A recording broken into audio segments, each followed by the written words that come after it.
The Great Pillow Fort Battle. In the bustling neighborhood of Snoreville, there was one thing that united all the kids: building epic pillow forts. Every Friday afternoon, as soon as school let out, the kids would rush home, gather their supplies, and prepare for what was known as the Great Pillow Fort Battle. No one took the battle more seriously than Leo and Mia, the best sibling duo in town. Leo, with his engineering mind, could build a fort so sturdy it could survive a hurricane. Mia, on the other hand, was a master strategist, known for her clever plans and ability to sneak into enemy territory unnoticed. Together, they were unstoppable, or so they thought. A mysterious rival one sunny Friday, as Leo and Mia began piling pillows and blankets in their backyard, their neighbor Danny popped his head over the fence. Danny was famous for being a loud talker and an even louder snorer. "Heard you're building another fort, huh?" Danny asked, munching on a carrot stick. "Well, prepare to lose. There's a new kid in town, and he's building a fort so big it'll block out the sun." Mia raised an eyebrow. "A new kid?" "Yep," Danny said. "He moved into the old house at the end of the street. Name's Max. I hear he's got a fort with a working drawbridge and, get this, a snack delivery system." Leo dropped his armful of pillows. "A snack delivery system? That's impossible," Mia scoffed. "Is it?" Danny said with a smirk. "Guess you'll find out at the battle." The preparation determined to defend their title as Kings of the Pillow Forts, Leo and Mia got to work. Leo designed a multi-level fort with hidden compartments for surprise attacks. Mia mapped out escape routes and booby traps using water balloons filled with glitter.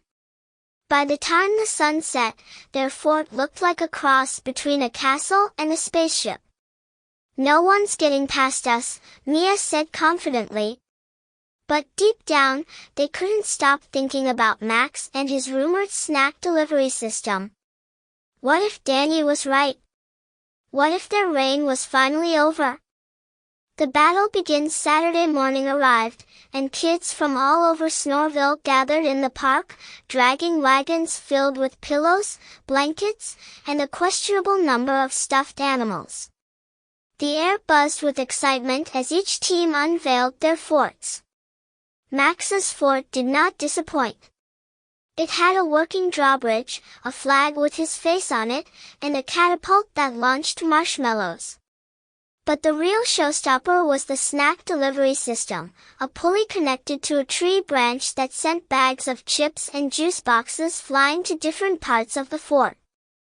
"I want to live there," Danny declared, abandoning his own team to cheer for Max. Leo and Mia exchanged nervous glances. "We've got this," Mia whispered, though she didn't sound entirely convinced. The first attack the battle began with Max launching marshmallows at every fort within range. Leo and Mia quickly ducked behind their walls, narrowly avoiding the sugary projectiles. "Marshmallows? Really?" Mia said, catching one and taking a bite. "Not bad." Leo, however, was focused. "We need to take out his catapult," he said, adjusting his goggles. "Ready the glitter balloons." Mia grabbed a handful of glitter balloons and handed them to Leo, who used their slingshot to launch them straight at Max's fort.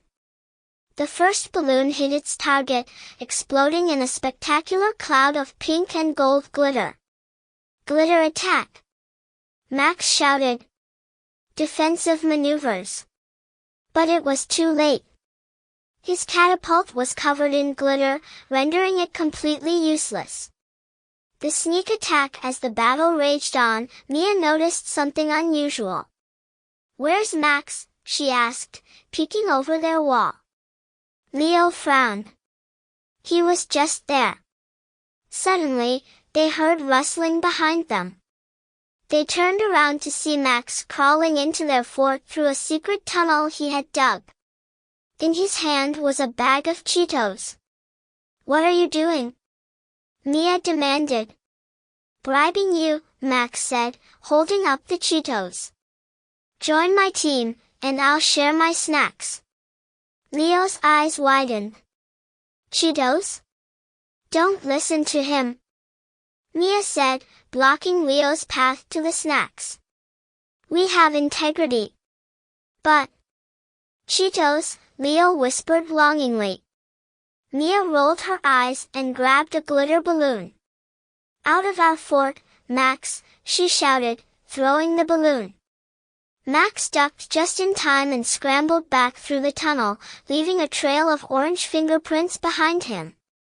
The final showdown, with Max's catapult out of commission and his sneak attack foiled, the battle came down to one final showdown. Max climbed onto his fort's drawbridge and shouted, "I challenge you to a duel. Winner takes the title of Pillow Fort Champion."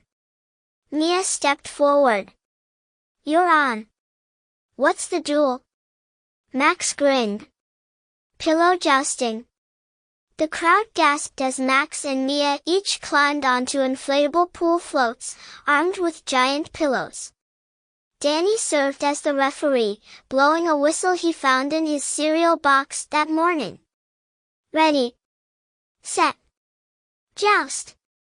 The two opponents charged at each other, swinging their pillows with all their might. Feathers filled the air as the crowd cheered. Just as it seemed Mia would lose her balance, she pulled off a surprise move, spinning in a circle to create a whirlwind of pillow power.